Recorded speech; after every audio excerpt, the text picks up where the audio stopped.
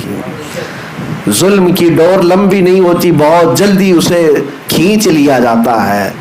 ظالموں کی تاریخ آپ اٹھا کر کے دیکھ لیں، ایک وقت آتا ہے جب وہ اپنے ہی گھر میں ایسے قید ہو جاتے ہیں کہ ان کا کوئی پرسان حال نہیں ہوتا.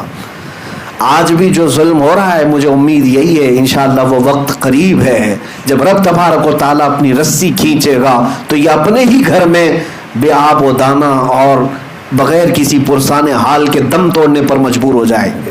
آپ انتظار کریں. ہاں، جب بھی اہل حق کے ساتھ ظلم بڑھتا ہے تو زیادہ نہیں، تھوڑے دنوں تک یہ ظالموں کو اللہ ڈھیل دیتا ہے، اور یہ ہماری آزمائش بھی ہوتی ہے. ظالم ہرگز یہ نہ سمجھے کہ وہ جو کر رہا ہے وہ سب اچھا ہے، بلکہ آج تو کچھ بھی نہیں ہے. اس سے بڑے بڑے فرعون، شداد، ہارون، حامان، قارون سب آ کر کے گئے. ان کے پاس مال بھی تھا، تخت بھی تھا، تاج بھی تھا، سب تھا، لیکن اپنے ظلم کی وجہ سے وہ باقی نہیں رہے. میرے عزیزوں، 6 سال گزرے ہجرت کے. 6 سال حضور پاک صلی اللہ تعالی علیہ وسلم 6 سال کے بعد مکہ مکرمہ واپس تشریف لائے 10,000 صحابہ کے ساتھ. نہ کوئی جنگ، نہ کوئی جدال، نہ کوئی قتل و قتال. حضور پاک صلی اللہ تعالی علیہ وسلم کے ساتھ 10,000 صحابہ تھے. مکہ فتح ہو چکا تھا. وہ مکہ والے جو ہمیشہ لڑ رہے تھے، جماعت جماعت بنا